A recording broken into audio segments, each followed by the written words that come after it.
Full Moon sale காலை 9 மணியிலிருந்து இரவு 12 மணி வரை ஜூலை 29 ஒரு நாள் மட்டும். தாரா, இன்னைக்கு நம்ம கதைப்போமா செக்மெண்ட்ல யார் கெஸ்ட்னு சொல்லிடலாமா? சொல்லிடலாம். இந்த கெஸ்ட பத்தி சொல்லணும்னா ப்ரொஃபஷன் வைஸா அவங்க ஒரு டாக்டர், பட் ரீசெண்டா மவுண்ட் எவரெஸ்டையே கிளைம் பண்ணி சாதனை படிச்சிருக்காங்க. சோ அவங்க கிட்டே அவங்களோட எக்ஸ்பீரியன்ஸஸ் பத்தி கேட்டு தெரிஞ்சுக்கலாம். Let's welcome doctor Priya Selvaraj அவர்கள். வணக்கம் டாக்டர். வணக்கம். வணக்கம். எப்படி இருக்கீங்க? நல்லா இருக்கேன். நீங்க எப்படி இருக்கீங்க? சூப்பரா இருக்கும். ஃபர்ஸ்ட்லி ஹீரோயினா இல்ல டாக்டரா அப்படின்னு டவுட் ஆயிடுச்சு. டாக்டரே தான். டாக்டர் தான். எஸ். பட் இருந்தாலும் உங்களோட இந்த பிஸியான மருத்துவ பணியில இந்த இமயமலையில வந்துட்டு ஒரு பயணம் போகணும், இந்த மாதிரி மவுண்ட் எவரெஸ்ட் கிளைம் பண்ணும் அப்படின்ற ஒரு நோக்கம் எப்படி வந்தது உங்களுக்கு? ஆக்சுவலி மவுண்ட் எவரெஸ்ட் என்னோட நோக்கம் கிடையாது. பட் ட்ரெக்கிங்ல ஆரம்பிச்சேன். அதுவும் 48 வயசுல தான் ஆரம்பிச்சேன்.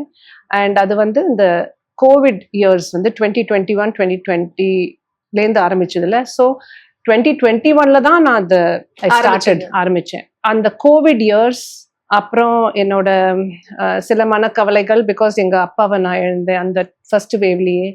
ஸோ அதெல்லாம் நான் யோசிக்கும் போது சரி, அந்த ரெகுலேஷன்ஸ்லாம் லிஃப்ட் பண்ணிட்டு இப்போ பீப்புள் எங்கேயாவது டிராவல் பண்ணலாம் அப்படின்னு அந்த ரெகுலேஷன்ஸ் எடுக்கும்போது எனக்கு ஃபர்ஸ்ட் என்ன தோணுச்சுன்னா, நம்ம மவுண்டன்ஸ் ஏதாவது ஒரு நேச்சரோட நம்ம போய் அங்கே எப்படி இருக்கு, அதில் என்னெல்லாம் நம்ம கற்றுக்கலாம். ஏன்னா அதை பற்றி படிச்சுட்டு இருந்தேன். ப்ளஸ் சில பேர் எனக்கு அனுப்பிச்சிருந்தாங்க, ஒரு மவுண்டன் ரிட்ரீட் மாதிரி நீங்கள் போங்க, உங்களுக்கு நல்லா கொஞ்சம் மனதுக்கு உறுதி தரும், எல்லாமே பண்ணணும்னு. ஸோ அப்போ நான் யோசிக்கும் போது என் ஃப்ரெண்டும் நானும் அந்த ட்ரெக்கிங் பற்றிலாம் படிக்கும்போது சரி, நம்ம தான் நல்லா ஃபிட்டாக இருக்கோமே, டெய்லி எக்ஸசைஸ் பண்ணுறோம், ஸோ அதனால நம்ம ஒரு மவுண்டன் பீக்கை ஏறலாமே, ஏறினா அதில் கஷ்டம் என்னெல்லாம் தெரியும். அப்புறம் ஒரு மினிமலிஸ்டிக், தட் இஸ் ஒரு டென்ட்ல லைஃப், அப்புறம் அவங்க கொடுக்குற சாப்பாடு, அந்த ஊர் கல்ச்சர், அதை பற்றிலாம் நம்ம கற்றுக்கலாம். நம்மளுக்கு மனசும் ஆடுற மாதிரி இருக்கும். அண்ட் இமோஷனல் ஸ்ட்ரகிள்ஸ் எல்லாமே நம்ம ஓவர் கம் பண்ணலாங்கிற ஒரு நோக்கத்துல தான் அதை ஆரம்பிச்சோம். ஸோ அப்போ நாங்கள் வந்து கூகுள் சர்ச் பண்ணி இந்தியா ஹைக்ஸ் வெப்சைட் பார்த்துட்டு அதுலேருந்து சண்டாக் ஃபுஃபாலோட்னு ஒரு பீக், வெஸ்ட் பெங்கால்லி அதுதான் ஹையஸ்ட் பீக், அதை நம்ம பண்ணலாமேன்னு யோசிச்சுட்டு அதுக்கு புக் பண்ணி ஃபர்ஸ்ட் ட்ரெக் எங்களுக்கு 1 வீக் தான் எடுக்கும். 1 வீக் மேக்ஸிமம் 8 days. அதனால வேலையிலேருந்தும் நம்மளுக்கு ஒரு விடுதலை மாதிரி, பிளஸ் ரொம்ப நாளும் நம்ம எடுக்க மாட்டோங்கிற ஆரம்பிச்சோம். அந்த ஒரு பயணம் தான். அந்த பீக்கை சப்மிட் பண்ணிட்டு திரும்பி வரும்போது நிறைய நம்மளுக்கு ஃப்ரெண்ட்ஸ், நியூ ஃப்ரெண்ட்ஸு, அங்கே டான்சர்ஸ் இருந்தாங்க, டாக்டர் இருந்தாங்க, அப்புறம் ஆண்டர்பிரினர்ஸ், பிஸ்னஸ் பீப்புள், நிறைய பேரை நீங்க மீட் பண்ணுவீங்க. எல்லாரும் ஒரு டிஃப்ரெண்ட் ஒரு மைண்ட் செட். அந்த மாதிரி எங்களுக்கு ஒரு உற்சாகம். சரி, இனிமே இது வருஷம் வருஷம் நம்ம பண்ணணும். அப்ப நம்மளுக்கு ஒரு மன நிம்மதி கொடுக்குது. அப்புறம் நம்மளோட உடலுக்கும் ஒரு எக்ஸசைஸ், ஒரு என்டியூரன்ஸ், ஸோ அதெல்லாம் நம்மளுக்கு அந்த ஸ்ட்ரென்த் கொடுக்குங்கிற அந்த ஒரு இதுலயே அப்படியே ஈடுபாடு. ஸோ அதனால வருஷம் வருஷம் பண்ண ஆரம்பிக்கும் போது என்னோட 50வது பிறந்த நாள் வந்து 2023ல. ஸோ என் ஃப்ரெண்ட் என்ன சொன்னா, இப்போ நீ ட்ரெக்கிங்ல இறங்கிட்ட, நம்ம வந்து ஒரு சமிட், 7 சமிட்ஸ், 7 சமிட் இருக்கு. தட் இஸ் ஒரு கான்டினென்ட்ல ரொம்ப உயர்ந்தமான பீக் சமிட் பண்றது. ஸோ அது வந்து கிளிமஞ்சாரோ, டான்சேனியால. ஸோ அதை பண்ணிடலாம் அப்படின்னு ஆரம்பிச்சோம். ஸோ அங்க போயிட்டு அது ரொம்ப கஷ்டமா இருந்தது. அது ஒரு டெக்னிக்கல் கிளைமே கிடையாது. பட் அந்த சமிட் நாங்க முடிச்சுட்டு வரும்போது ஏதோ ஒரு ஒரு சமிட்டும் எங்களுக்கு அது அந்த கஷ்டங்கள் கொடுக்கும்போது மன உறுதி நிறைய வருது. ஸோ அதனால அது ஒரு அடிக்ஷன் மாதிரி ஆயிடுச்சு. அதுல இருந்து அந்த 8000 மீட்டர் இந்த டெக்னிக்கல் கிளைமுக்கெல்லாம் நான் மட்டும் தனியா அதுக்கப்புறம் போக ஆரம்பிச்சேன். நீங்க சொல்றதை கேட்கும் போது எங்களுக்கும் ரொம்ப ஆசையா இருக்கு மேம். அண்ட் அதுல பயணிக்கும் போது உங்களோட அனுபவம், நீங்க எக்ஸ்பீரியன்ஸ் பண்ணது, ஒவ்வொரு இரவும் ஒவ்வொரு பகலும் வந்துட்டு நீங்க எப்படி ஃபீல் பண்ணீங்க? அதான் ஃபர்ஸ்ட் வந்து எல்லாமே போறது நாங்க புக்கிங்லாம் பண்ணிட்டு அங்க இறங்கும் போது தான் ஓஹோ, இவ்வளோ ஒரு ரொம்ப ஒரு ordinary conditions, as in tent life, அப்புறம் குளிரு, அப்புறம் என்ன உணவு கிடைக்குதோ அதை தான் நம்ம எடுத்துக்க முடியும். நம்ம என்னதான் இங்கேருந்து எடுத்துட்டு போனாலும் அந்த கண்டிஷன்ஸ்ல நம்ம உயரமா போக போக நம்மளுக்கு வந்து அந்த குளிர்லயும் அந்த ஆல்டிடியூட்லயும் நம்மளுக்கு பசியும் கம்மியா எடுக்கும். நிறைய தாட்ஸ் வரும், சைல்ட்ஹுட் மெமரிஸ்லாம் வரும். ஸோ அந்த விதத்துல ஒரு பக்கம் கஷ்டமா இருந்தா கூட இன்னொரு பக்கம் வந்து அது ஒரு மென்டல் ஸ்ட்ரென்த் கொடுக்குது. அது ஒரு டிஃப்ரெண்ட் ஃபீலிங். அது ஏறினவங்களுக்கு தான் தெரியும். அதனாலதான் திருப்பி திருப்பி நாங்க வந்து மவுண்டன்ஸை நோக்கி போகிறது. ஓகே. ஏன்னா இங்கேருந்து ஒரு டெக்னாலஜில இருந்து விடுதலை, எல்லா கவலையும் விட்டுட்டு நம்ம அங்க போய் இன்னும் உறுதியா ஆக்கிட்டு நம்ம இங்க வரும்போது ஒரு பிரச்சனையே இல்லாம நாங்க பாக்குறோம். தட் இஸ் இதுவா, இதெல்லாம் ஒரு பிரச்சனையா, அதே பார்த்தாச்சு, என்னென்னமோ பார்த்தாச்சு.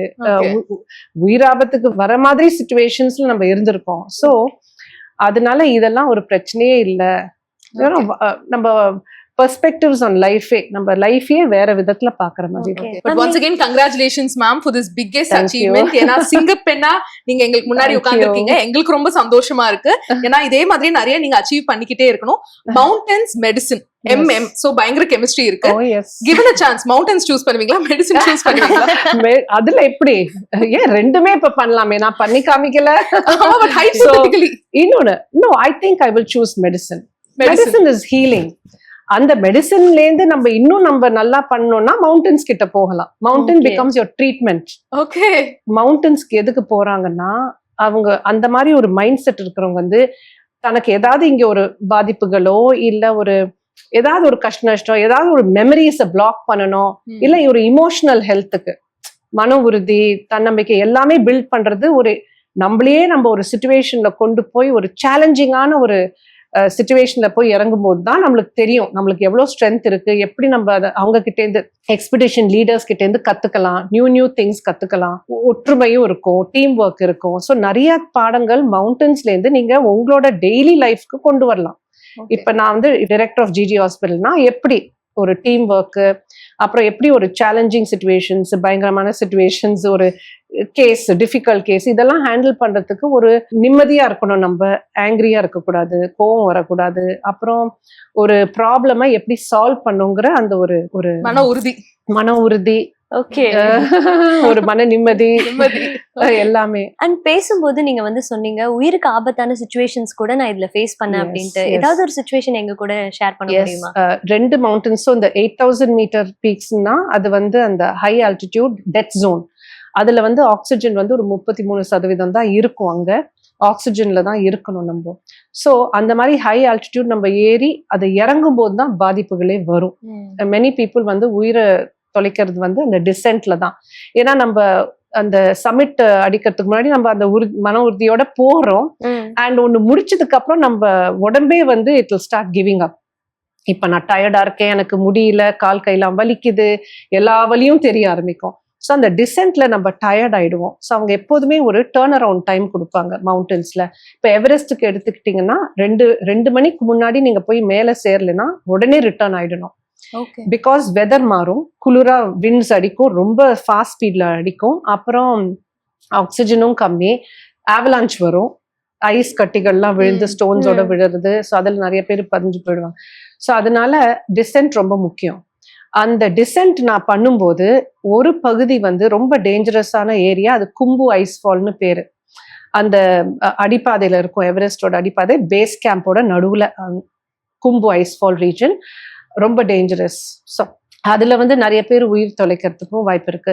அந்த கிரெவாஸ்னு சொல்லுவாங்க, அந்த ஐஸ் கட்டிலேயே ஒரு விரியல் இருக்கும். அந்த கிரெவாசஸ் வந்து நாங்க ரொட்டேஷன் அந்த ட்ரைனிங்ல எல்லாம் நிறைய வாட்டி தாண்டி இருக்கோம். ஆனாலும் அது வருஷம் 1 மில்லிமீட்டர் மூவ் பண்ணிக்கிட்டே இருக்கும். பிளஸ் புதுசா கிரெவாசஸ் ஓப்பன் ஆகும், ஏன்னா அந்த வெதர் சேஞ்ச்னால. அந்த மாதிரி நான் நைட்ல இறங்கும் போது நானும் என்னோட கைட் மட்டும் தான், என்னோட ஷெர்பா கைட் மட்டும் தான் இருந்தோம். அப்ப அந்த கிரெவாஸ்ல நான் தாண்டணும், குதிக்கணும். அது நான் ஏற்கனவே பண்ணியிருக்கேன், என்னால அதை பண்ண முடியும்னு நினைச்சேன். ஆனா நான் வந்து என் கால் அதுல எட்டல, ஏன்னா அது கொஞ்சம் அது மூவ் ஆயிருந்ததுன்னு ப்ராபப்ளி. ஆர் எனக்கு அது ஸ்ட்ரென்த் இல்லையா, நான் அதை வந்து அண்டர் எஸ்டிமேட் பண்ணிட்டேன். எனக்கு இருக்கு, நான் குதிச்சுவேன்னு நினைச்சேன், பட் உள்ள விழுந்துட்டேன்.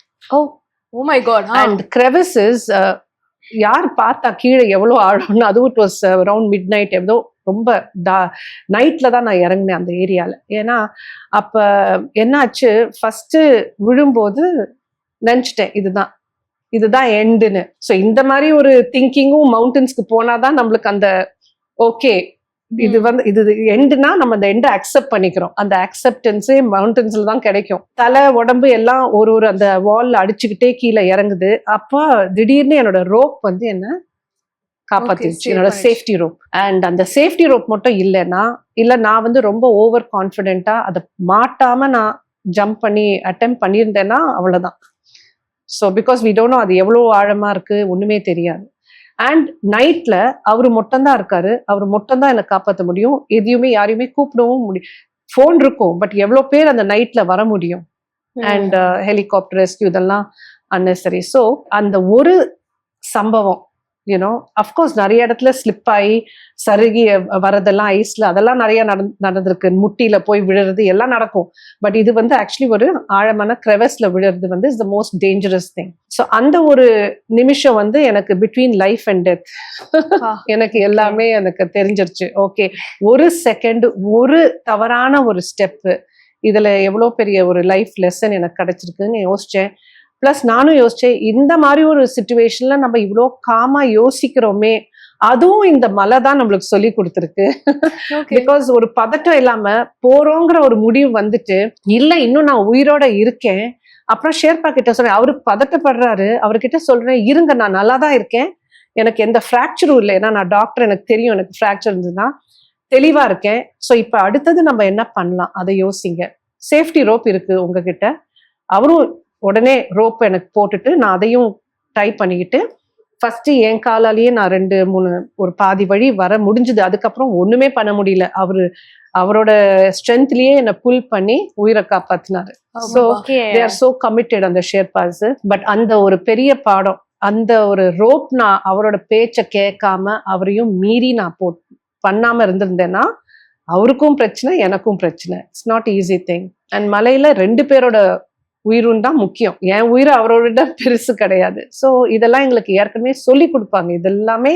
ஸோ அது ஒரு மென்டல் கண்டிஷனிங். அங்க மவுண்டன்ஸ்ல நாங்க கிளைம் பண்ணும் போதே எங்களுக்கு எல்லா ஒரு மென்டல் கண்டிஷனிங், ஒரு பிசிக்கல் ட்ரைனிங் எல்லாமே கொடுத்துட்டு தான் எங்களை அனுப்புவாங்களே. பட் இந்த மாதிரி வந்துட்டு நம்ம விழுந்துட்டோம், உயிர் போயிடுமா அப்படின்ற ஒரு சுச்சுவேஷன்ல இருக்கோம். அப்பதான் இந்த உலகத்திலேயே நம்ம யாரா ரொம்ப அதிகமா விரும்புறோம் அப்படின்ட்டு நமக்கு தெரியும்ல. அந்த மாதிரி உங்க ஞாபகத்துக்கு வந்தது யாரு? எனக்கு எப்போதுமே நான் வந்து வேண்டிக்கிற கடவுளை தான் யோசிப்பேன் அட் எனி கிவன் மோமெண்ட். ஏன்னா அந்த மோமெண்ட் வரும்போது, இப்ப நீங்க சமிட் நம்ம போய் சேர்றோம்ல, சமிட் அச்சீவ் பண்றோம்ல, அது எல்லாரும் கான்கர்னு சொல்லுவாங்க. எனக்கு அது கான்குவெஸ்டே கிடையாது. ஏன்னா அந்த மலையோட அருள் இருந்தாதான் நம்ம அதை போய் பார்க்க முடியும், அந்த சமிட் ரீச் பண்ண முடியும், சேஃபா ரிட்டர்னும் ஆக முடியும்.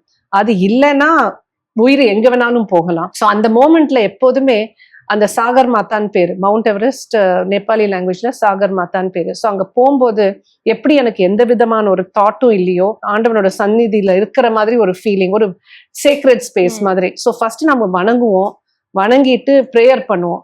ரொம்ப நன்றி என்னை இங்க உயிரோட கூட்டிட்டு வந்து சேர்ந்ததுக்கும். பிளஸ் ஒரு மன்னிப்பு. இந்த மாதிரி ரொம்ப இறைச்சு கீழெல்லாம் ரொம்ப இறைச்சு குப்பையெல்லாம் போட்டிருப்பாங்க அந்த கேம்ப் 4ல. அதையும் மீறி நம்ம காலை வச்சு உங்களை ஏறணுமே, அதுக்கு மன்னிப்பு கேட்டுக்கிறேன், சாரின்னு சொல்லிட்டு தான் வருவேன். ஸோ அந்த மோமெண்ட் விழும்போது கூட ஃபர்ஸ்ட் கடவுளை தான் நான் நினைச்சது. பிளாங்க் ஆயிடும், மைண்ட் இஸ் பிளாங்க். அக்செப்டன்ஸ், நான் விழுறேங்கிற ஒரு அந்த உணர்வும் அந்த அக்செப்டன்ஸும் தான் ஃபர்ஸ்ட் வந்தது. நீங்க சொல்லும் போதே பயங்கர இன்ஸ்பைரிங்கா இருக்கு. அண்ட் பக்பக்கனும் இருக்கு. நீங்க சொல்ற விஷயங்கள்லாம் இப்படிலாம் கூட நம்ம நீங்க சொல்லிதான் கேள்விப்படுறோம். பட் கிவன் தி ரிஸ்க், இன்னும் 5 சமிட் பாக்கி இருக்கு, பண்ணிடலாம் அந்த ஒரு தைரியம் இருக்கா? எப்படி 14 சமிட் பாக்கி இருக்கு, 7 சமிட்ஸ்ல 5 பாக்கி இருக்கு. You are right about that. But இதுலயே நான் வந்து செலக்ட் பண்ணி தான் யோசிச்சு தான் பண்ணுவேன். ஏன்னா நான் எவரெஸ்ட் முடிச்சுட்டு திரும்பி வரும்போது போற வரைக்கும் எல்லாரும் என்ன என்கரேஜ் பண்ணி யூனோ ஓகே நீங்க பண்ணிடுவீங்கன்னு சொல்லி அமிச்சாங்க. அதுக்கப்புறம் என் ஸ்டாஃப் எல்லாம் ரொம்ப திட்டி, என் ஃப்ரெண்ட்ஸே என்ன ரொம்ப திட்டி, இனிமே எங்கேயும் போக முடியாதுன்னு ஒரு யூனோ தே இன்ஸ்ட்ரக்டட் அப்படி.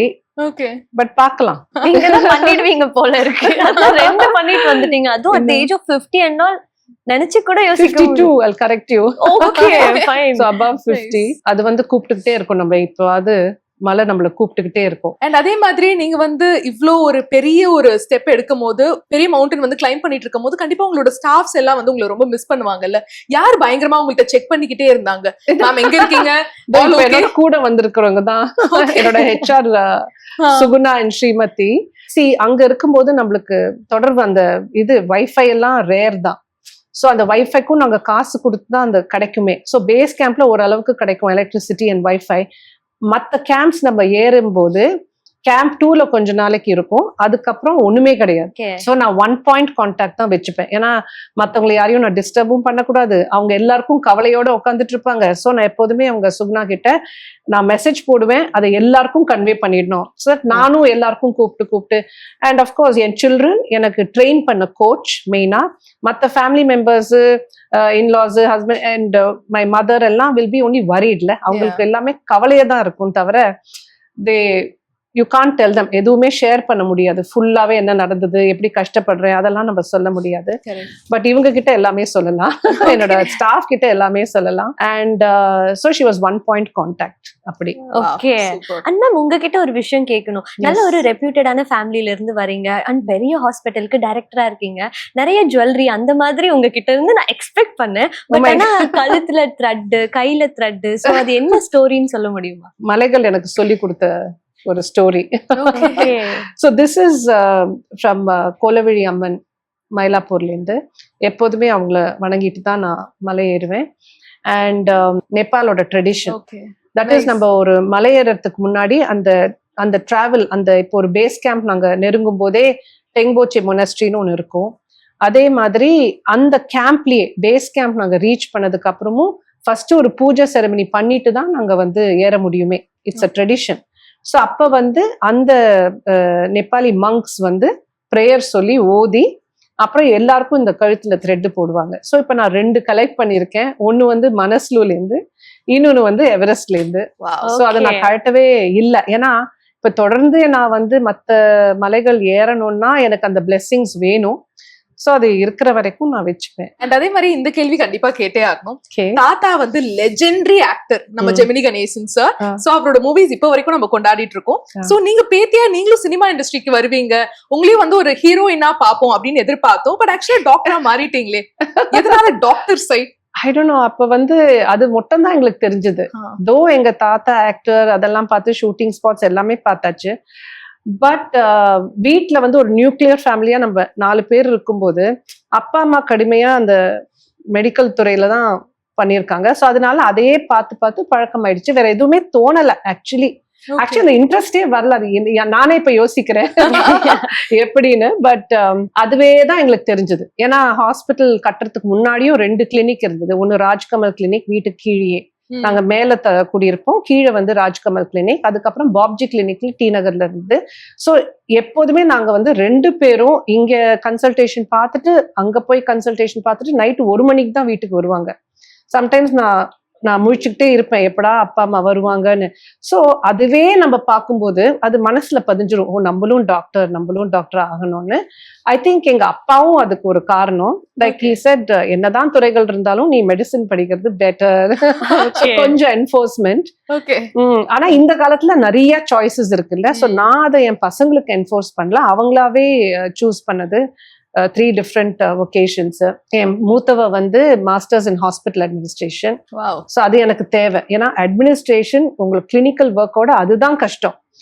அப்புறம் 2வது என் பையன் வந்து இப்ப 2வது வருஷம் முடிச்சு 3வதுக்கு போவான் எக்ஸாம் எழுதிட்டு, medicine. And the last child வந்து சைக்காலஜி 3வது வருஷம் MOP வைஷ்ணவ்ல. ஸோ அந்த மாதிரி அவங்களாவே செலக்ட் பண்ணது, நான் எதுவுமே சொல்லல. ஏன்னா இந்த காலம் வேற அப்ப வேற. நீங்க வந்து என்ஃபோர்ஸ் பண்ணலையா மேம் டாக்டர் படிக்க சொல்லி? நான் என்ஃபோர்ஸ் பண்ணல. ஏன்னா அதான் நான் சொல்றேன்ல, நான் 3 ஜென்சி கிட்ஸ வளர்க்குறேன். நான் ஜென்எக்ஸ். எது வேணாலும் மேனேஜ் பண்றதுக்கு அந்த திறமை இருக்கு, அதை நானே சொல்லிக்கிறேன். பட் ஐம் ஜஸ்ட் டெல்லிங், நான் டிஃபரன்சஸ் பாக்குறேன்ல. ஸோ அதனால ஃபோர்ஸ் பண்ண முடியாது. மெடிசின்ங்கிறது வந்து ஒரு அது தானாவே தோணணும். அதை வந்து நீங்க ஃபோர்ஸ் பண்ணி படிக்க வச்சீங்கன்னா வேற ஏதாவது பண்றதுக்கும் வாய்ப்பு இருக்கு, டிராப் அவுட் ஆகிறதுக்கு வாய்ப்பு இருக்கு, தொழிலையே மாத்துறதுக்கு வாய்ப்பு இருக்கு. ஸோ அதனால எதுக்கு அந்த ஒரு சீட் போயிடும்ல. So you should never force medicine. And ma'am உங்களை பார்க்கும்போது வந்துட்டு ஒரு டாக்டர் அப்படின்றத தாண்டி ஒரு கிளாசிக்கல் டான்சர் உள்ள இருக்கிற மாதிரி இருக்கு. ஏன்னா உங்க ஃபேஸ், உங்க கண்ணு எல்லாமே வந்துட்டு அந்த மாதிரி. யாருமே டாக்டர்னு என்ன சொல்ல மாட்டாங்க. ஏர்போர்ட்ல எங்க போனாலும் நீங்க டான்சரான்னு கேட்பாங்க, இல்லைன்னா டிவி சீரியல் ஆர்டிஸ்டான்னு கேட்பாங்க. அப்ப நான் ஜோக்கா சொல்வேன், சரி எந்த சீரியல்? ஆமா நான் டிவி சீரியல் ஆர்டிஸ்ட். எந்த சீரியல்னு சொல்லுங்க பாப்போம்னா எல்லாரும் முழிப்பாங்க, அப்பவே மாட்டிப்பாங்க. But no, I have learned classical dancing. Okay. So I have learned Bharatanatyam. அதை ஃபுல்லா கம்ப்ளீட் பண்ணல, பட் நல்ல டீச்சர்ஸ் கிட்ட இருந்து ஃபர்ஸ்ட் அந்த பேசிக்ஸ் கத்துக்கிறதுனால அது வந்து அப்படி இருக்கும், தெரியும் அப்படி.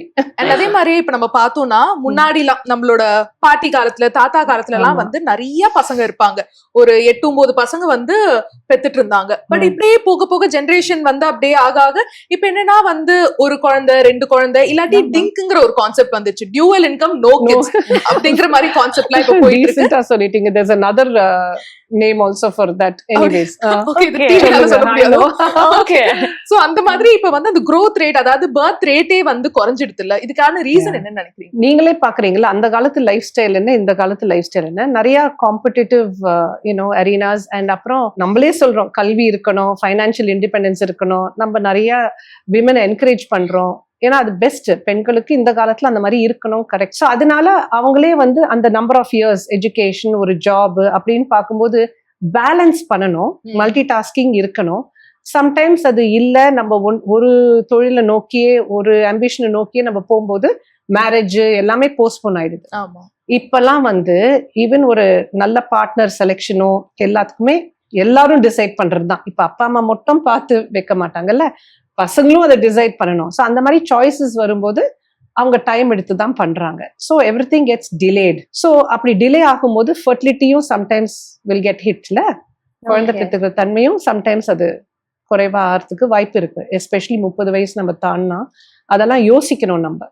ஸோ பிளான்டு எல்லாமே பிளான் பண்ணணும். இப்போ என்ன டிகிரி படிக்கிறேன், அடுத்தது நான் எப்போ தொழிலுக்கு ஜாயின் பண்ணுவேன், அப்புறம் எப்போ நான் கல்யாணம் பண்ணிக்க போறேன், எது எனக்கு வந்து சௌரியமா இருக்கும். ஸோ அந்த சாய்ஸஸ்லாம் எல்லாருக்கும் இருக்கு. ஸோ அதை கரெக்டா பிளான் பண்ணாங்கன்னா அந்த காலத்து மாதிரி 2-3 கூட பெத்துக்கலாம். அப்படி இல்லைன்னா then you can't, you will have to stick to one kid. அந்த one kid வரதுக்கே sometimes fertility specialist கிட்ட போகணும். ஸோ அந்த மாதிரி சூழ்நிலை வரலாம். சோ நீங்க சொல்றத பார்த்தா இந்த மாதிரி ஜெனரேஷனல் கேப்னால அண்ட் அதே மாதிரி கெரியர்ல கான்சென்ட்ரேட் பண்ணாங்க. ஏன்னா யூஆர் சீயிங் நோ, இப்போ சோஷியல் மீடியா எவ்வளவு வந்திருக்கு, சோ மச் இன்ஃப்ளூயன்ஸ், பிளஸ் நம்மளோட லைஃப் ஸ்டைலே மாறி இருக்கு. நாட் ஓன்லி நம்மளோட உணவு மாறி இருக்கு, அப்புறம் உடற்பயிற்சியில யாருமே ஈடுபாடு இல்லை, எல்லாமே உட்கார்ற ப்ரொஃபஷன், கம்ப்யூட்டர் ஸ்கிரீன்ஸ் அதிகமா இருக்கு, எல்லாரும் மொபைல் போனையே பார்த்துட்டு இருக்கோம். எங்களுக்கும் அந்த சூழ்நிலை வந்துருச்சு இப்போ. So sitting and standing jobs ஆயிடுச்சு. ஸோ அது வந்து ஹெல்தியே கிடையாது. ஸோ மற்ற லைஃப் ஸ்டைல் டிஸார்டர்ஸும் வருது. அந்த காலத்து உணவு, அந்த காலத்து ஒரு லைஃப் ஸ்டைல், அந்த காலத்து ஒரு உடல் பயிற்சி, ஒரு நிறைய வளைஞ்சு வேலை பண்ற காலம் போயிடுச்சு. எப்படி எல்லாமே ஒரு ஷிஃப்ட் இல்ல, அது also it will have a challenge to the genetics also ஒரு விதத்துல. அண்ட் மேம் இப்ப இருக்க மேக்ஸிமம் ஆஃப் த பெண்கள் வந்துட்டு ஒரு 30+ வரைக்கும் ஒர்க் பண்றாங்க, அதுக்கப்புறமா தான் தனக்கான ஒரு ஹஸ்பண்டே சூஸ் பண்றாங்க. சோ இந்த மாதிரி இருக்கவங்க இந்த எக் ஃப்ரீஸ் பண்றது இத பத்தி எல்லாம் கத்துக்கிறாங்க. சோ அத பத்தி சொல்ல முடியுமா? எஸ், அஃப்கோர்ஸ் அது ஒரு நல்ல சாய்ஸ்னு சொல்லலாம். பிகாஸ் முன்ன நாங்க தான் இந்தியாலேயே ஃபர்ஸ்ட் முதல் முறையாக அந்த ஃப்ரோசன் எக் பேபி பண்ணோமே. அதுவும் 2 மெத்தட்ல பண்ணோம், ஸ்லோ ஃப்ரீசிங் அண்ட் விட்ரிஃபிகேஷன். இப்ப எல்லாருமே விட்ரிஃபிகேஷன், அப்படின்னா ரேப்பிடா எங்களால அந்த செல்ஸை ப்ரிசர்வ் பண்ண முடியும். ஸோ அதுலயும் ரிசல்ட்ஸ் வந்து இஸ் வெரி குட். பட் நான் வந்து ஃபர்ஸ்ட் அது பண்ணும்போது சோஷியல் ரீசனிங்க்குன்னு நான் பண்ணல, தட் இஸ் ஒரு சோஷியல் இன்டென்ட்டோட பண்ணல. பண்றது வந்து கேன்சர் பேஷண்ட்ஸ்க்கு இப்ப தன்னோட ஓன் குழந்தை சில வருடங்கள் கழித்து அந்த ட்ரீட்மெண்ட் எல்லாம் முடிச்சுட்டு அவங்களுக்கு வேணும்னா அப்ப அவங்களோட கேமிட்ஸை ப்ரிசர்வ் பண்ணணும். தட் இஸ் ஆண்களுக்கு விந்து அண்ட் பெண்களுக்கு கருமுட்டை. அதுக்கு தான் நாங்க உருவாக்கணும் தவிர அதுக்கப்புறம் சோஷியல் எக் ஃப்ரீசிங் வந்துருச்சு மார்க்கெட்ல. பட் இந்த காலத்துக்கு அது ரொம்ப ஒரு யூஸ்ஃபுல் திங். ஏன்னா இப்ப நீங்க கரெக்டா சொல்ற மாதிரி 30 வயசு கழிச்சு தான் நம்ம எஜுகேஷன் முடிச்சு நல்ல ஒரு ஜாப், ஃபைனான்சியல் இண்டிபெண்டன்ஸ் எல்லாம் வந்து அதுக்கப்புறம் நம்மளுக்கு ஏத்த மாதிரி ஒரு மாப்பிள்ளை செலக்ட் பண்ணணும், நம்மளோட ஸ்டேட்டஸ், ஆமா, அப்புறம் நம்மளை விட அது அவரு நல்லா இருக்கணும். சோ மெனி திங்ஸ் நிறைய ரீசனிங் கொடுக்குறாங்க இப்பெல்லாம். சோ அப்படி இருக்கச்சே அவங்க வந்து என்ன யோசிக்கணும், இது வந்து கண்டிப்பா அவங்க யோசிக்கணும். அதை யோசிக்கிறாங்களோ இல்லையோ எப்படி மாப்பிள்ளை எனக்கு வேணும்னு, அதுக்கு முன்னாடியே என்னோட ஃபர்டிலிட்டி பொட்டென்ஷியல் என்ன அதெல்லாம். ஸோ ஃபர்டிலிட்டி ஸ்பெஷலிஸ்டோட ஒரு கன்சல்டேஷன் முக்கியம். அதுதான் நான் சொல்ல விருப்பப்பட்டேன். தட் இஸ் ஒரு 25 இயர்ஸ் ஆயிடுச்சு அண்ட் எஸ் கண்டிப்பா நான் 30 வயசு வரைக்கும் நான் கல்யாணம் பண்ணிக்க மாட்டேங்கிற ஒரு நிலைமை இல்லைன்னா ஒரு மைண்ட் தாட் இருந்ததுன்னா அந்த டைம்ல ஒரு கன்சல்டேஷன் பண்றதுல தப்பே கிடையாது. ஸோ தட் நாங்க வந்து டெஸ்ட் பண்ணிட்டு சொல்லலாம், உனக்கு ஒன்றும் தேவையில்லை, 30 வயசு வரைக்கும் வெயிட் பண்ணலாம், அதுக்கப்புறம் நம்ம இதை பத்தி பேசலாங்கம்மா, இல்லை இப்பவே நம்ம பண்றதுக்கு ஒரு வாய்ப்பு இருக்கு. Because 25 to 30 years. ஸோ நீங்க 28ல வரலாம், 29ல வரலாம்.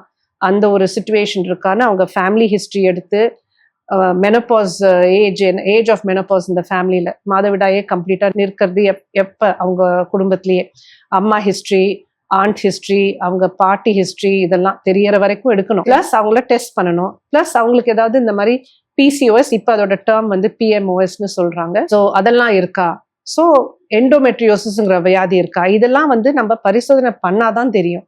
ஸோ இல்ல ஹிஸ்டரியிலேருந்து கேதர் பண்ணலாம். மாதவிடாய் வரும்போது வயிற்று வலி அதை பத்திலாம் கேட்கலாம். ஸோ அந்த பெண்கள் வந்து இவ்வளோ யோசிக்கிற பெண்கள் வந்து இந்த ஆலோசனையும் எடுத்துக்கணும். எக் ஃப்ரீசிங் பத்தி நீங்க சொன்னீங்க. பட் எக் ஃப்ரீசிங்ங்கிற கான்செப்ட் வந்து நம்ம இந்தியால வந்து ரொம்ப நியூவா இருக்கு. வெஸ்டர்ன் கண்ட்ரீஸ்ல நம்ம கேள்விப்பட்டோம். சோஷியல் எக் ஃப்ரீசிங் இங்க நியூவான விஷயம். செலிபிரிட்டிஸ்லாம் பண்ணி தான் நம்ம இப்ப கேள்விப்படுறோம். சோ எல்லாருக்குமே என்ன டவுட்னா, எக் ஃப்ரீசிங் வந்து எக்கனாமிக்கலா எல்லாராலையும் பண்ண முடியுமா, சாமானிய மக்களால எக் ஃப்ரீசிங் பண்ண முடியுமா, அந்த காஸ்ட் ஃபேக்டர் எப்படி இருக்கும் அப்படின்னு டவுட் இருக்கும்.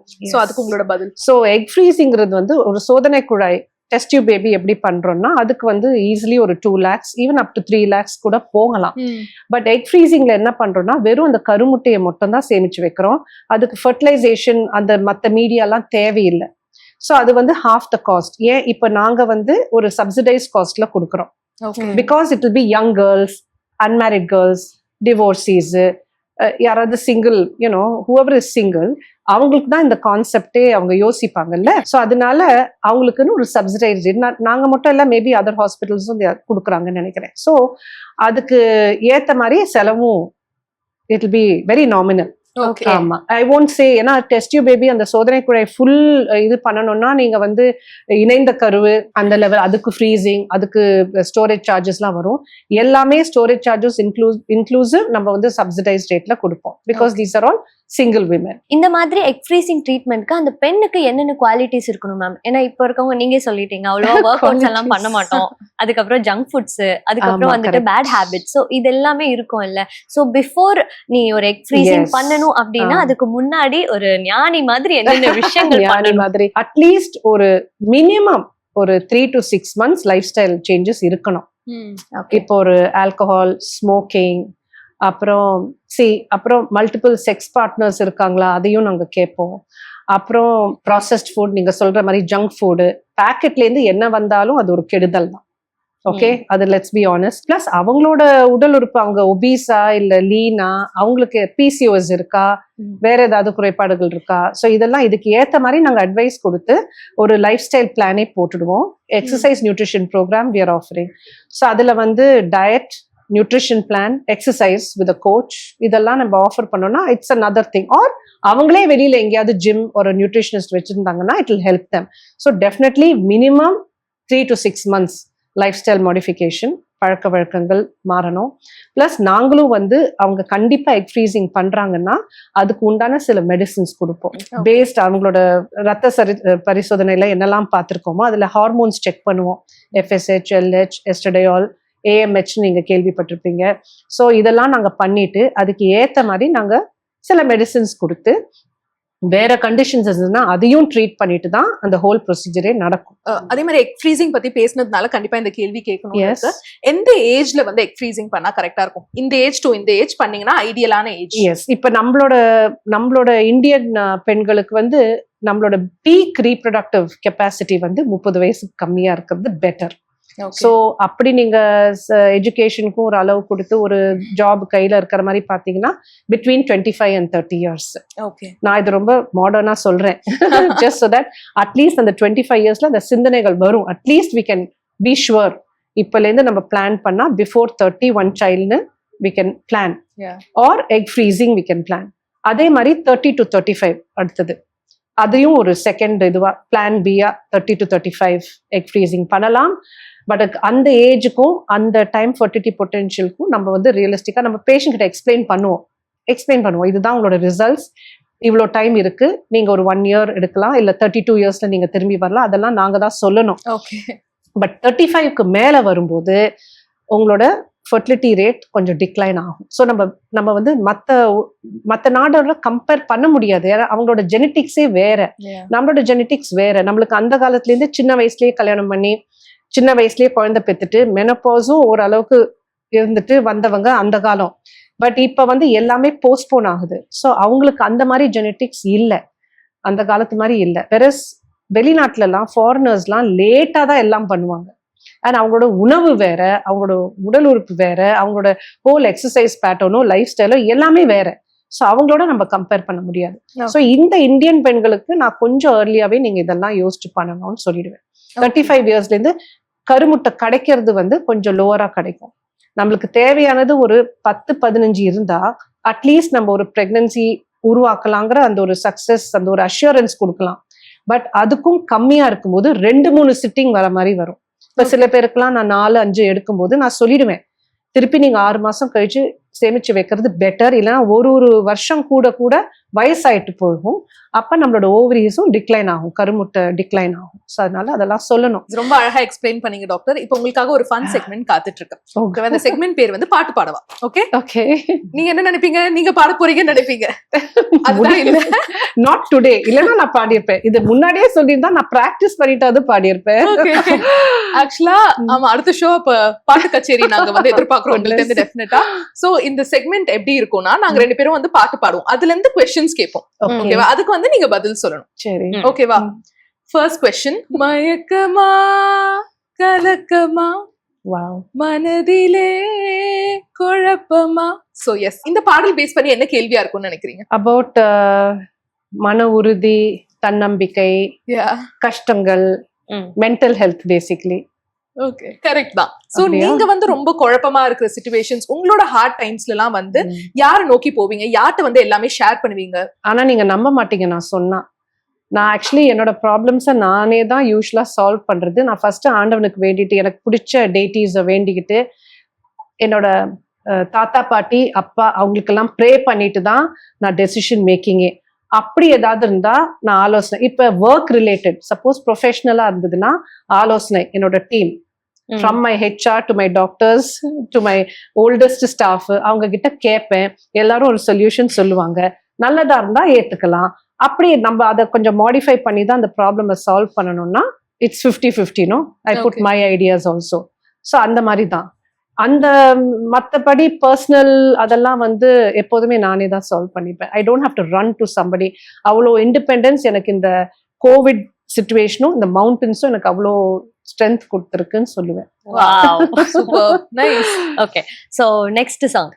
பாட்டு பாடவா, பார்த்து பேசவா, பாடம் சொல்லவா, பறந்து செல்லவா, இந்த மாதிரி பாட்டு கேட்டுட்டு எந்தெந்த ஊருக்கெல்லாம் நீங்க இன்னும் பயணிக்கணும்னு ஆசைப்படுறீங்க? எங்க பறந்து செல்லணும்னு ஆசைப்படுறீங்க? வெல், அடுத்தது ஒரு மலைக்கு நான் போகலைன்னா மேபி நான் ஸ்கைல வேற ஏதாவது ட்ரை பண்ணுவேன்னு நினைக்கிறேன். Something like sky diving. I think so. Wow, try பண்ணிருக்கீங்களா டாக்டர்? பண்ணிருக்கேன். துபாய்லயா? Not Dubai, New Zealand. வாவ், ரொம்ப வருஷம் முன்னாடி.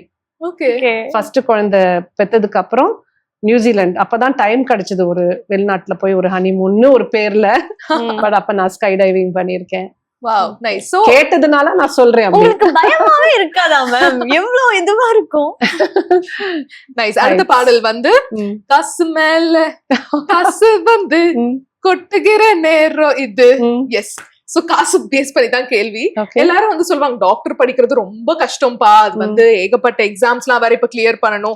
அண்ட் எம்பிபிஎஸ் மட்டும் படிச்சா பத்தாது, அதுக்கப்புறமா ஸ்பெஷலைசேஷன் பண்ணணும், அதுக்கப்புறமா சூப்பர் ஸ்பெஷலைசேஷன் பண்ணணும். இவ்ளோ கஷ்டப்படணுமான்னு. பட் கஷ்டப்பட்டா அதுக்கேத்த காசு, அதுக்கேத்த செட்டில்மெண்ட் உண்டா? ஓ மை காட். சோ என்ன எப்படி வளர்த்தாங்கன்னா, தட் இஸ் காசை நோக்கி. இது நான் உண்மையா சொல்றேன். It's a fashion, it is a service. எல்லாரும் நோபல் ப்ரொஃபஷன் சொல்றாங்க, பட் நாங்களும் சம்பாதிக்கணும்ல. ஸோ அதுக்கு ஏத்த மாதிரி நம்ம சம்பாதிக்கணும். அதுக்காக நம்ம ஓவரா ஏதாவது பண்ணி, ஸோ ஒரு ப்ரொஃபஷனல் கான்செப்ட்ல நம்ம வந்து பேராசையும் பட முடியாது. ஸோ நம்ம கடுமையா உழைச்சு உண்மையா உழைச்சோம்னா அதுக்கு ஏத்த ரிவார்ட்ஸ் கிடைக்குது தான். Okay okay. இன்னொன்னு வந்து நாங்க வந்து அட்வர்டைஸ்மெண்ட்டே பண்றது இல்லை. எங்களுக்கு வரது எல்லாமே வேர்ட் ஆஃப் மவுத் ப்ராக்டிஸ் தான். அட் த மோஸ்ட் மேபி எங்களோட சோஷியல் மீடியாவை ஏதாவது கொஞ்சம் பார்ப்பாங்க. எங்களை ஹோர்டிங்ஸ்ல நீங்க பார்க்க முடியாது, பஸ் பின்னாடி பார்க்க முடியாது, செவுத்துல கூட பார்க்க முடியாது, டிவி ஆட்ஸ்ல வரமாட்டோம், ரேடியோ ஆட்ஸ்லயும் வரமாட்டோம். ஸோ எங்களுக்கு இருக்கிற ப்ராக்டிஸ் இப்ப வந்து இஸ் ஜஸ்ட் இனஃப். பிகாஸ் நீங்க சொல்ற மாதிரி mushrooming of clinics and things, நாங்க அந்த காலத்துல ப்ராக்டிஸ் பார்த்தது வேற, இப்பவும் நாங்க ப்ராக்டிஸ் பார்க்கறது எல்லாம் கஷ்டமான கேசஸ் தான். ஏன்னா ரெஃபரல் கேசஸ் மாதிரி, ரெஃபரல் யூனிட் மாதிரி ஆயிட்டோம். ஸோ காசுங்கிற வார்த்தை வந்து எனக்கு அதெல்லாம் வந்து ஒரு மேட்ரே கிடையாது. அதுவும் எங்களுக்கு வருமானம் என்ன மாசம் வரும் அப்படின்னு பார்க்கும்போது நான் சொன்னேன், நான் மலையிலேருந்து வந்தவ, இதெல்லாம் எனக்கு எவ்வளோ பார்த்துட்டேன், இதெல்லாம் எனக்கு ஒண்ணுமே கிடையாதுங்கிற ஒரு கான்செப்ட் எனக்கு. So that is what I wish to tell the audience. We are working as in a noble profession. எங்களுக்கு ஏற்ற மாதிரி நாங்கள் சார்ஜஸ் போடுவோம். எங்களுக்கு ஏன்னா நாங்கள் குவாலிட்டியும் மெயின்டைன் பண்ணணும். அது இல்லைன்னா அப்புறம் எப்படி நாங்கள் சக்ஸஸ் ரேட்டையும் உண்டாக்க முடியாதுல்ல. ஸோ இப்ப மெடிசன் படிக்கிறவங்க வந்து அதனால்தான் சொன்னேன், I never forced my children. ஏன்னா அது உனக்கு ஒரு மைண்ட் செட்டா இருக்கணும். நீ இந்த ப்ரொஃபஷன்ல இறங்குற, கஷ்டம், இவ்வளோ வருஷம் படிக்கணும், சூப்பர் ஸ்பெஷலைசேஷன் பண்ணணும், ஹாஸ்பிட்டல் நடத்தணும், ஏன்னா அந்த ரெஸ்பான்சிபிலிட்டி அடுத்தது அவங்க மேலதான் வரப்போகுது. ஸோ அப்படி இருக்கும்போது என் பேரண்ட்ஸ் என்ன சொல்லியிருக்காங்கன்னா, you do hard work, you will definitely meet your gains. Patient வரதான் போகுது, வராமலா போறாங்க. ஸோ அதுக்கு ஏற்ற மாதிரி தான் நம்ம வந்து பண்றோம். ஸோ நம்ம ஃபர்ஸ்டே காசு போட்டதை எப்படியாவது அதை எடுக்கணுங்கிற ஒரு எண்ணத்தோட போனோம்னா வராது. பிகாஸ் நான் இவ்வளோ பே பண்ணியிருக்கேன், நான் எப்படி பே பண்றேன், எனக்கு அந்த இப்ப எப்படி நான் என் பையனை காலேஜ்க்கு அனுப்புறேன், நான் ஒரு சம்பாத்தியத்துல இருக்கிறதுனாலதான் அது பண்ண முடியுது. ஸோ அதே மாதிரிதான் they will be able to do. So you have to learn to work hard, put your heart and soul into it. Because இது மற்ற ப்ரொஃபஷன் மாதிரி கிடையாதே. You have to, you're responsible. இன்னொரு வாழ்க்கைக்கு நீங்க தான் ரெஸ்பான்சிபிலிட்டி எடுக்கிறீங்க. அதனாலதான் நான் சொல்றேன், எப்போதுமே எங்க தொழில் வேற, எங்களுக்கு இருக்கிற ஸ்ட்ரெஸ் யாருக்குமே புரிஞ்சுக்க முடியாது. நாங்க எவ்வளவுதான் சர்ஜரிஸ் பண்ணாலும் ஒரு சர்ஜரியும் ஒரு விதமா தான் இருக்கும். ஸோ அதுக்கு எக்ஸ்பீரியன்ஸும் தேவை. பிளஸ் ஸோ எங்களோட ஜென்ரேஷன் அந்த திங்கிங், அடுத்த ஜென்ரேஷன் பத்தி எனக்கு சொல்ல முடியாது. So next song. எஸ். கடவுள் பாதி மிருகம் பாதி கலந்து செய்த கலவை நான், வெளியே கடவுள் உள்ளே மிருகம், விளக்க முடியா கவிதை நான். சோ நீங்க வந்துட்டு சொல்லுங்க மேம், ஒரு லிமிட் வரைக்கும் நான் சரஸ்வதி மாதிரி லக்ஷ்மி மாதிரி இருப்பேன், ஒன்ஸ் அந்த லிமிட் கிராஸ் ஆனா பத்ரகாளி தான். சோ உங்களோட கோவங்கள், உங்களோட பயங்கள் பத்தி சொல்லுங்க. அஃப்கோர்ஸ். ஸோ எனக்கு அஃப்கோர்ஸ் எங்க அம்மாவும் கோவம் உள்ளவங்க தான், நானும் அப்படிதான். ஏன்னா அது ஏன் அது வருதுன்னா இப்பதான் நான் உணர்ந்தேன். ஏன்னா ஒரு ஹாஸ்பிட்டல்ல நடத்துறது சாதாரண விஷயம் கிடையாது. அதுவும் ஒரு பெர்ஃபெக்ஷனிஸ்டா இருக்கும்போது இட்ஸ் நாட் ஈஸி. நிறைய எதிர்பார்ப்புகளோட வருவோம். அண்ட் ஸ்டாஃப் எல்லாருமே சூப்பர். எங்களோட 30 வருஷத்துக்கு மேல இருக்கிற ஸ்டாஃப் தான். இப்ப கூட வந்தவங்களும் அந்த மாதிரி தான். பட் அவங்களே சொல்லுவாங்க, ஆமா முன்ன விட இப்ப கொஞ்சம் கோவம்லாம் கம்மியாயிருக்கு. எங்க அம்மா ஒண்ணுமே கோவமே இப்ப வர்றதில்லை. பட் அது தேவை. ஏன்னா சம்டைம்ஸ் அந்த ஆங்கர் வந்து நீங்க சரியான விஷயங்களுக்கு காமிக்கிறீங்கன்னா அது தவறு கிடையாது. ஏன்னா அதுல இருந்து இன்னொருத்தவங்க உணர்ந்து, நான் இப்படி திருத்திக்கணும், நான் மாத்திக்கணும், இன்னும் நான் இந்த மாதிரி பண்ணணும், அது தவறு அப்படின்னு லேர்ன் பண்ணிப்பாங்க. ஸோ கோவமே இல்லாம இருக்க முடியாது. எதுக்கு நம்ம கோவப்படுறோம், எவ்வளவு நம்மளோட லிமிட்டு, அதெல்லாம் தான் நம்ம கண்ட்ரோல் பண்ணணும். ஸோ இமோஷனல் கண்ட்ரோல் வந்து ரொம்ப முக்கியம். ஸோ அந்த விதத்துல கொஞ்சம் கோவப்படுறதுல தப்பே கிடையாது. அடுத்த பாடல். ஓகே.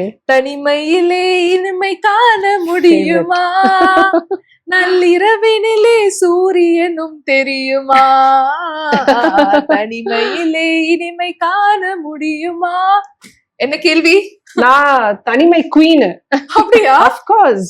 ஏன்னா எல்லாருக்கும் இதையும் சொல்ல வரேன். பெண்களுக்கு இப்ப நிறைய பேர் எனக்கு கேட்பாங்க, இந்த மாதிரி நான் பண்ணணும், நானும் இமயமலையெல்லாம் ஏறணும் அப்படின்னு. எல்லாருக்கும் ஒரு மீ டைம் வேணும், ஒரு தனிமை வேணும் ஆக்சுவலி பெண்களுக்கு. பிகாஸ் நிறைய திங்ஸ் அவங்க பண்றாங்க. தேர் அ வைஃப், தேர் அ மதர், அப்புறம் நிறைய வீட்டு வேலையும் பாக்குறாங்க, வேலைக்கும் போறாங்க. ஸோ அவங்களுக்குன்னு ஒரு மீ டைம், அந்த மீ டைம் தான் தனிமை முக்கியம். I think I answered that properly. I don't no. அதானே தனிமையில இனிமை, நல்லாவே இனிமை காணலாம். Next song ma'am. மனிதன் என்பவன் தெய்வமாகலாம், வாரி வாரி வழங்கும் போது வள்ளலாகலாம். மேம் பொதுவா டாக்டர்ஸ் அப்படின்னாலே வந்துட்டு தெய்வம் மாதிரி பாப்பாங்க. நீங்க உங்களோட லைஃப்ல யார தெய்வமா பாக்குறீங்க? என்னோட அப்பா அம்மா, என்னோட கிராண்ட் பேரண்ட்ஸ். ஆமா, அதுல மாற்றங்களே கிடையாது. அஃப்கோர்ஸ் நம்மளோட டேட்டிஸ், நம்ம டெய்லி வணங்குற கடவுள், அப்பா அம்மா, தாத்தா பாட்டி, ரெண்டு சைடும். உங்களோட தாத்தா பாடல்கள்லயே உங்களுக்கு ரொம்ப பிடித்த பாடல்னா எந்த பாடல்? நம்ம ஜெமினி கணேசன் சாரோட சாங்ஸ்ல. அவரோட சாங்ஸ் எல்லாமே ஹிட் சாங்ஸ். நீங்க இப்ப எல்லா சாங்ஸையும் முக்காவாசி பாடிட்டீங்க, என்னோட ஃபேவரட் சாங்ஸ். பட் எனக்கு பிடிச்ச பாடல் வந்து தேன் நிலவு படத்திலேருந்து நிலவும் மலரும். ஓகே. ரொமான்டிக் நம்பர், பட் ரொம்ப அந்த ஒரு லில்ட்டிங், அந்த லிரிக்ஸும் சரி, லிரிக்ஸை நீங்க கேளுங்க, பிளஸ் அந்த டியூன், அந்த காம்போசிஷன் ரொம்ப பிரமாதம். அது ஒரு சூதிங்கான ஒரு melody. But thank you so much ma'am, இன்னைக்கு எங்க ஷோக்கு வந்து நிறைய விஷயங்களை ஷேர் பண்ணிக்கிட்டீங்க. Thank you so much for joining with us. Thank you for having me. ரொம்ப நன்றி.